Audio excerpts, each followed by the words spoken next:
Hi friends, good night and sweet dreams. ఇది రాత్రి ఎందుకు చెప్తున్నానంటే నేను దీన్ని రాత్రి చేస్తానండి.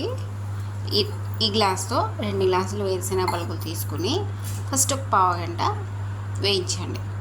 మనం చేసేది ఏంటో తెలుసా అండి, వేరుశెనగ పలుకులు లడ్డు వేయించి దోరగా ఫస్ట్ పావు గంట సిమ్లో పెట్టుకుని వేయించుకోండి.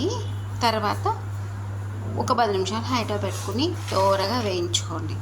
వేయించుకున్నాక ఈ గ్లాస్తో 2 గ్లాసులు కదా ఫ్రెండ్స్ మనం తీసుకున్నాం, ఇక్కడికి బెల్లం వచ్చే వరకు 2 గ్లాసుల బెల్లం తీసుకుని 2 కలిపి బాగా మెత్తగా గ్రైండ్ పట్టుకోండి.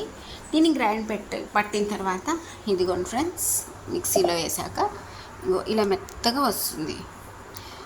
వచ్చిన తర్వాత దీంట్లో మీరు 3 స్పూన్లు వేసి ఉండలు చుట్టి, పెద్దవాళ్ళు ఉంటారే వాళ్ళకి పక్కకి ఒక సగం తీసేసి 3 స్పూన్లు కలిపి ఉండలు చుట్టి పక్కకి తీసేసుకోండి. చిన్నపిల్లలు ఉంటారే వాళ్ళకి చాక్లెట్ పౌడర్ కానీ హార్లిక్స్ పౌడర్ కానీ మంచి ఫ్లేవర్ పౌడర్స్ దొరుకుతాయి కదా, అలాంటిది వాళ్ళకి ఏది నచ్చితే ఆ పౌడర్, కలర్ మాత్రం వేయకండి, ఆ పౌడర్ కలిపి వాళ్ళకి పెడితే వెంటనే లొట్టలు వేసుకుంటూ తింటారండి. బలానికి బలం, చాలా మంచిది. బాయ్.